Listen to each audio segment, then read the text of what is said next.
श्री राम जय राम जय जय राम। श्री राम जय राम जय जय राम। राधे श्याम जय जय राधे श्याम। राधे श्याम जय जय राधे श्याम। श्री राम जय राम। श्री गणेशाय नमः। श्री सीतारामाभ्यां नमः। श्री हनुमते नमः। श्री उमापते नमः। श्री गुरुवे नमः। सब संतन की जय जय। जय जय सीताराम राधे श्याम। श्री श्रीमद्भागवत महापुराण तृतीय स्कंद 21वां अध्याय और प्रसंग चल रहा है करदम जी की तपस्या और भगवान का वरदान।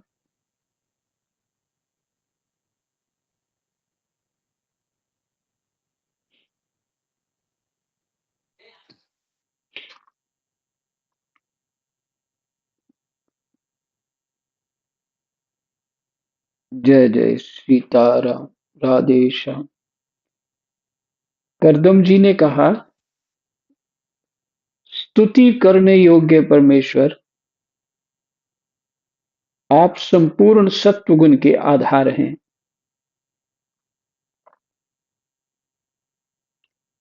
पहले मैत्री जी ने जो जब विदुर जी को सुनाया कि ब्रह्मा जी ने भगवान करदम को आज्ञा दी कि तुम संतान की उत्पत्ति करो,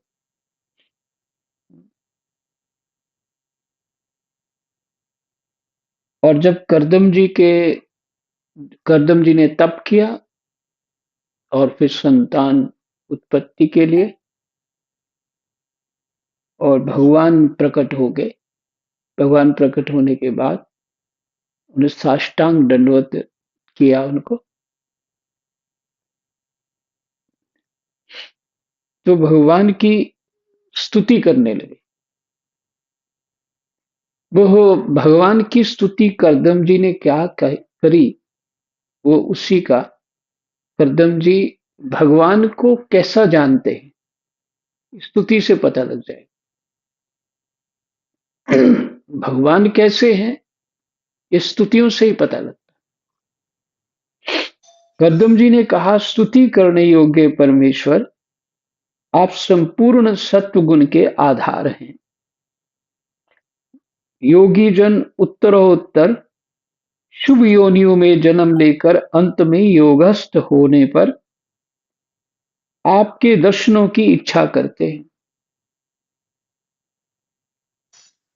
योगी जन उत्तरोत्तर शुभ योनियों में जन्म लेकर, मनुष्य के बाद फिर ऋषि हुए, देवता हुए, क्या क्या हुए, फिर और ऊपर। म्यूट कर लीजिए, किसी का अनम्यूट है।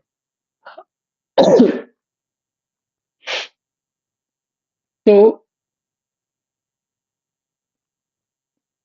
अंत में योगस्थ होने पर आपके दर्शनों की इच्छा करते हैं। आज आपका वही दर्शन पाकर हमें नेत्रों का फल मिल गया है। आपके चरण कमल भवसागर से पार जाने के लिए जहाज है। जिनकी बुद्धि आपकी माया से मारी गई है, वे ही उन तुच्छ क्षणिक विषय सुखों के लिए जो नरक में भी मिल सकते हैं, उन चरणों का आश्रय लेते हैं। फिर से, आपके चरण कमल भवसागर से पार जाने के लिए जहाज हैं। जिनकी बुद्धि आपकी माया से मारी गई है, वे ही उन तुच्छ क्षणिक विषयों के लिए जो नरक में भी मिल सकते हैं, अधोयोनियों में भी मिल सकते हैं, उन चरणों का आश्रय लेते हैं। किंतु स्वामिन, आप तो उन्हें वे विषय भोग भी दे देते हैं। अर्थात कामना युक्त होकर के जो भजन करते हैं, जो विषय नहीं लेने चाहिए, उन कामनाओं को पूर्ति नहीं करना चाहिए,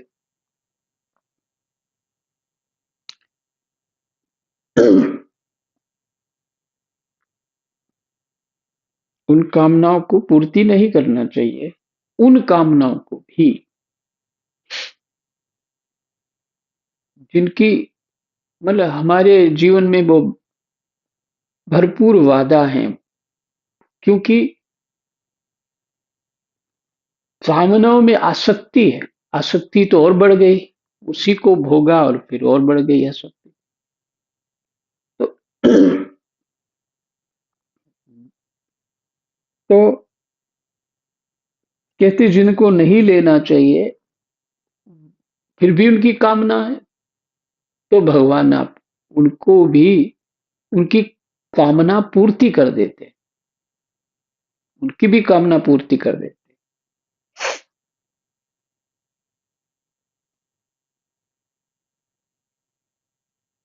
आप तो उन्हें वे विषय भोग भी दे देते हैं। प्रभु, आप कल्प वृक्ष हैं। आपके चरण समस्त मनोरथों को पूर्ण करने वाले हैं। मेरा हृदय काम कलुषित है। मैं भी अपने अनुरूप स्वभाव वाली और गृहस्थ धर्म के पालन में सहायक शीलवती कन्या से विवाह करने के लिए आपके चरण कमलों की शरण में आया हूँ। ये करदम जी का इतना सुंदर ज्ञान है।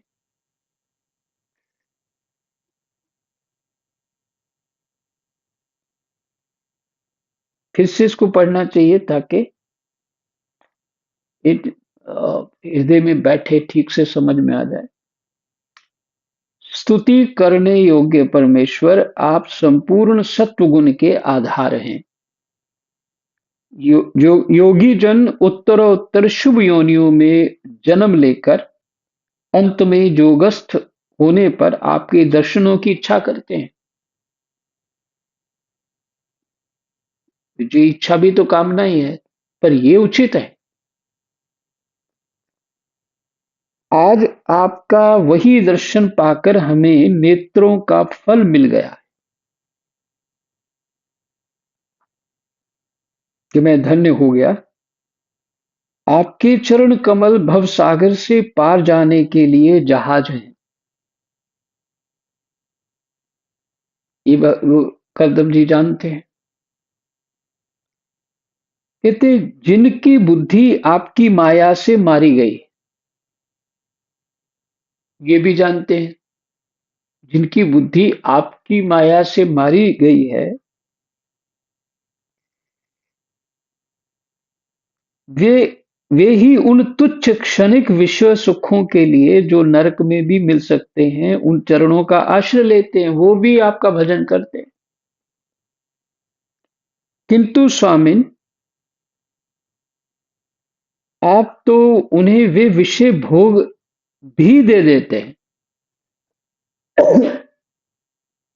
ठीक है, तुम्हारी इच्छा है विषय भोग करने पाने की, तो लो, धन ले लो, जो जो चाहते है वो दे देते। पर जीव तो आयु कितनी है होती है इसकी, कैसा भी सुख हो, शरीर का, धन का, कैसा भी सुख हो, सम्मान सम्मान का, जब तक शरीर कुछ सुनने लायक, बोलने लायक या कुछ ऐसा होता है तो थोड़ा बहुत उसका रस आता है, लेकिन धीरे-धीरे फीका पड़ने लग जाता है वो मन से ही, वो सुख। और उससे ही मन हटने लगता है। तो भजन करके हमने सुख ले लिया तो हम तो ठगे गए। जो जो भजन हमें सदा के लिए सुखी कर सकता है और अपनी इच्छा से हमने वो मांग लिया तो हम तो ठगे गए।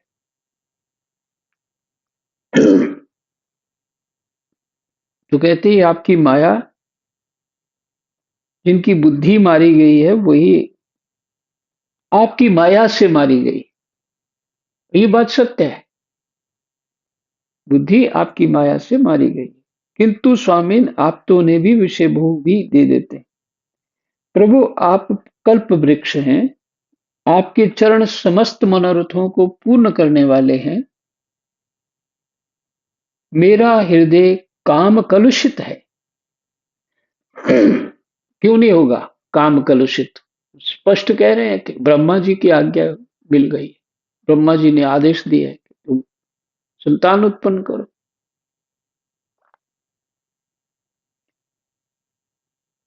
मैं भी अपने अनुरूप स्वभाव वाली और गृहस्थ धर्म के पालन में सहायक शीलवती कन्या से विवाह करने के लिए आपके चरण कमलों की शरण में आया हूं।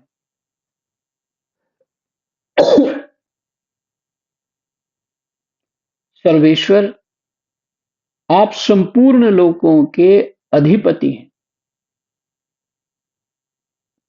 नाना प्रकार की कामनाओं में फंसा हुआ यह लोक आपकी वेद वाणी रूप डोरी में बंधा है। धर्म मूर्ते उसी का अनुगमन करता हुआ मैं भी काल रूप आपको आज्ञा पालन रूप पूजोपहार आदि समर्पित करता हूँ। फिर से 16वां श्लोक। सर्वेश्वर,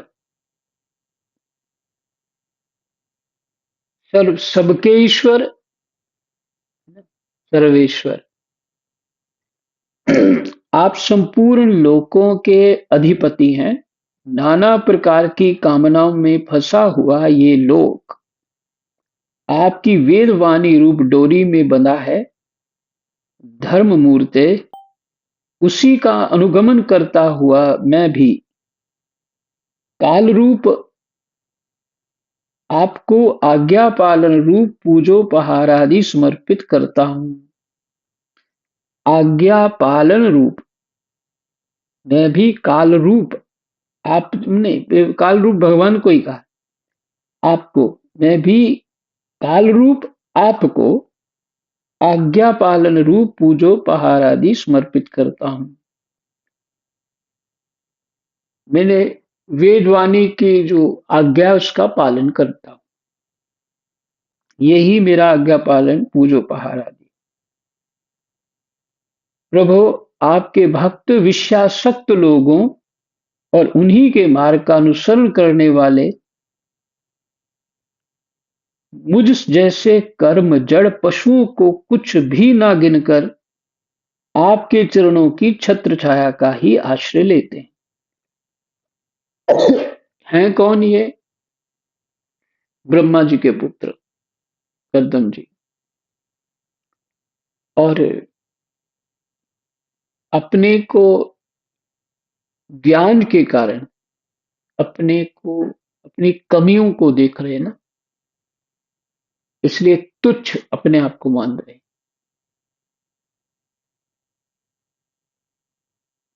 हम चार माला कर लेंगे तो बस उसी में फूल जाएंगे, बड़ा भजन कर लिया आज, बड़ा मन प्रसन्न है।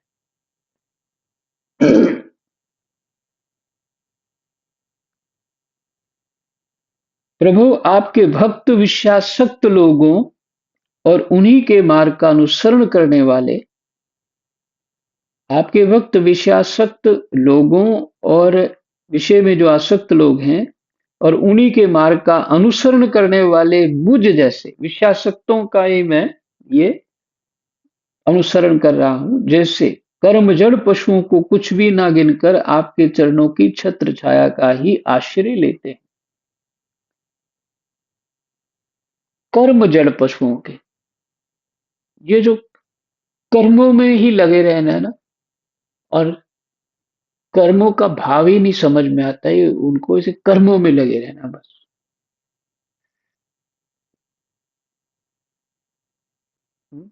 वो भाव क्या है, कर्म किस लिए है, लेकिन ऊपर बता दिया वेद रूप आज्ञा पालन यदि हो रहा है तो फिर तो ठीक है हमारा कर्म।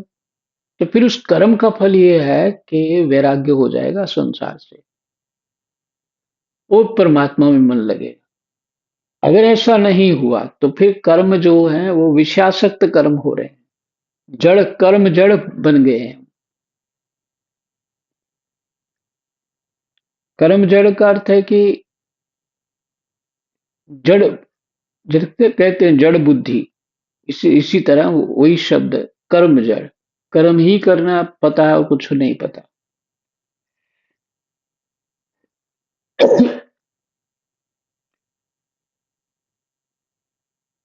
पशुओं को कुछ भी ना गिनकर, कर्म जड़ पशुओं को कुछ भी ना गिनकर आपके चरणों की छत्र छाया का ही आश्रय लेते हैं।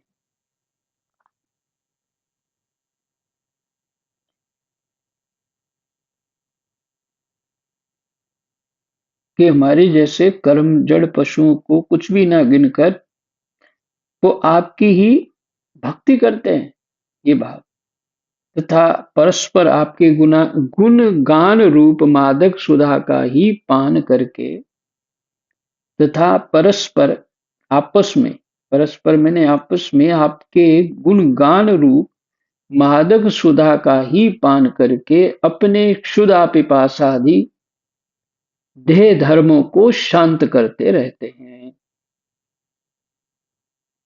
देह धर्मों को शांत करते रहते हैं।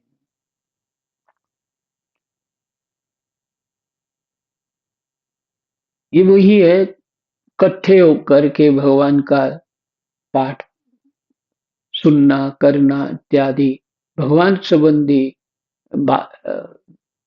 चर्चा करना, उनकी लीलाओं का गुणगान करना, ये वही बता रहे।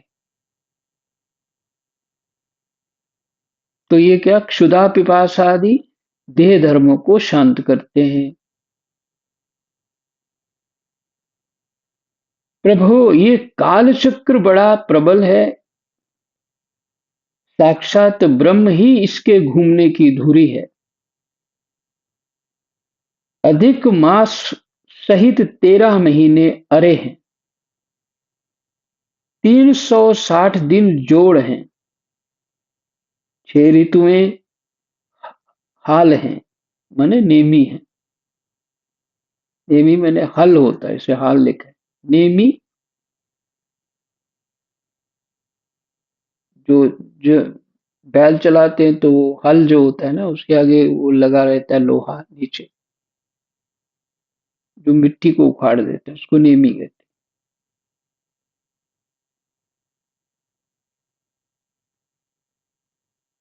अनंत क्षण पल आदि इसमें पत्राकार धाराएं हैं।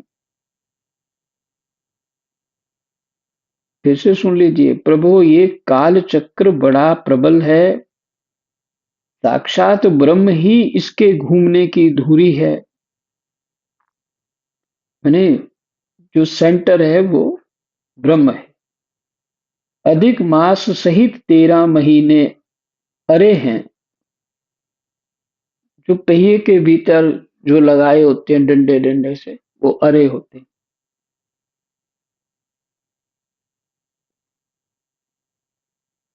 360 दिन जोड़ हैं इसके, 6 ऋतुएं नेमी हैं, अनंत क्षण पल आदि इसमें पत्राकार धाराएं हैं। जो समय पीछे आपने देखा ना, अणु परमाणु से लेके फिर मुहूर्त तक, फिर वो है याम, अष्टयाम, फिर तो 4 याम दिन के, 4 याम रात के, उस याम के फिर बनते उनके पक्ष, पक्ष के बाद महीने, महीने के बाद वर्ष बनते। इस तरह से फिर आगे गणना, फिर देवताओं के दिन, दिन रात और इत्यादि करके फिर चतुर्युगी का वर्णन आता है, फिर 1000 चतुर्युगी का एक कल्प होता है इत्यादि। तो ये क्या, अनंत क्षण पल आदि, ये इसमें समेट दिया सब कुछ।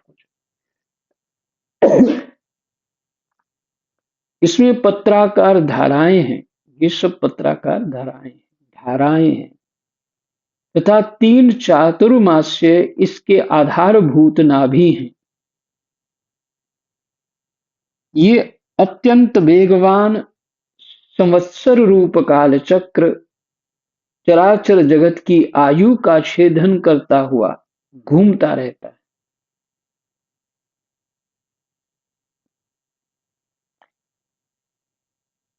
हम्म?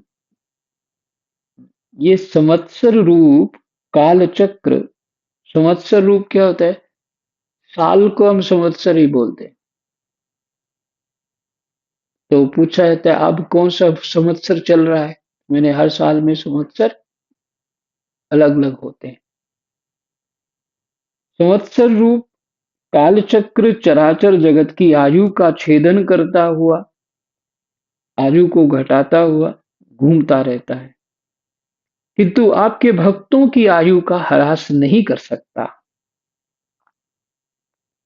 भगवान, जिस प्रकार मकड़ी स्वयं ही जाले को फैलाती है, उसकी रक्षा करती है और अंत में उसे निगल जाती है, उसी प्रकार आप अकेले ही जगत की रचना करने के लिए अपने से अभिन्न अपनी योग माया को स्वीकार कर उससे अभिव्यक्त हुई अपनी सत्वादी शक्तियों के द्वारा स्वयं ही इस जगत की रचना, पालन और संहार करते हैं।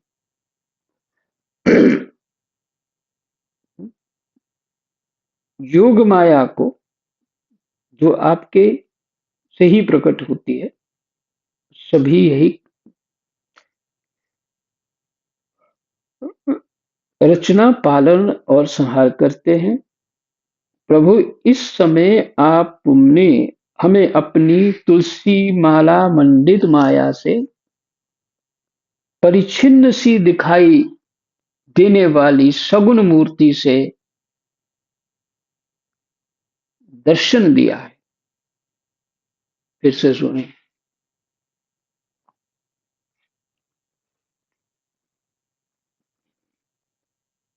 प्रभु, इस समय आपने हमें अपनी तुलसी माला मंडित माया से परिच्छिन्न सी दिखाई देने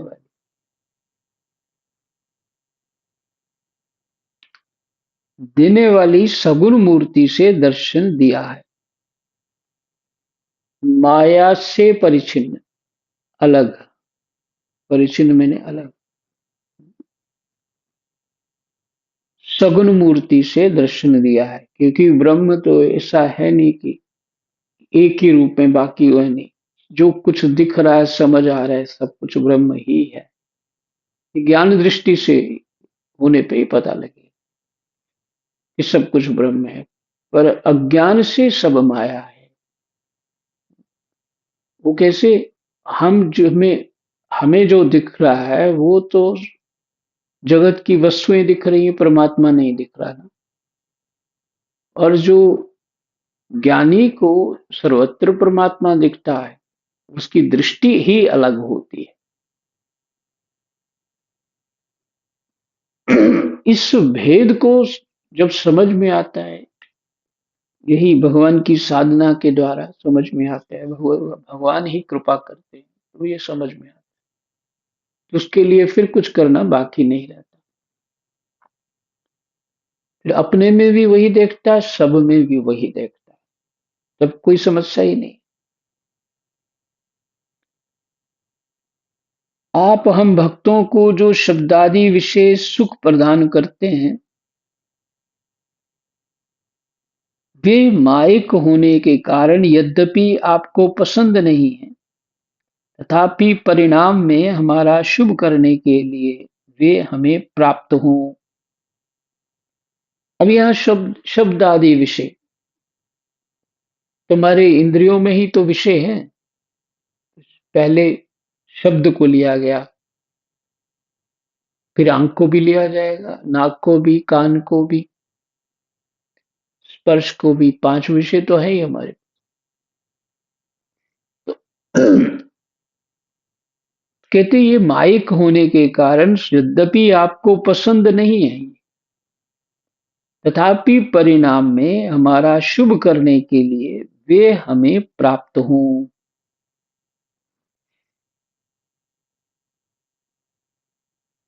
नाथ, आप स्वरूप से निष्क्रिय होने पर भी माया के द्वारा सारे संसार का व्यवहार चलाने वाले हैं। आप करते तो कुछ नहीं है, फिर भी आपकी जो माया शक्ति है वो आपसे अभिन्न है। वो भिन्न नहीं है, अभिन्न ही है। माया के द्वारा सारे संसार का व्यवहार चलाने वाले हैं, तथा थोड़ी सी उपासना करने वाले पर भी समस्त अभिलक्षित वस्तुओं की वर्षा करते रहते हैं।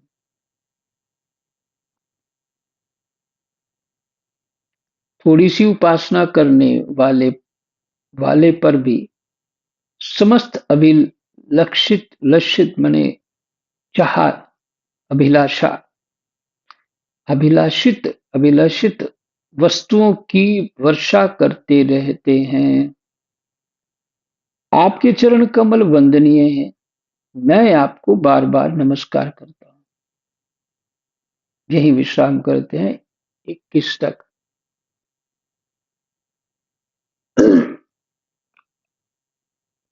अभी तो ये करदम जी महाराज की स्तुति पूरी हुई है। अभी और भगवान कुछ कहेंगे। कृष्णाय वासुदेवाय हरये परमात्मने प्रणतः क्लेशनाशाय गोविंदाय नमो नमः। जय जय।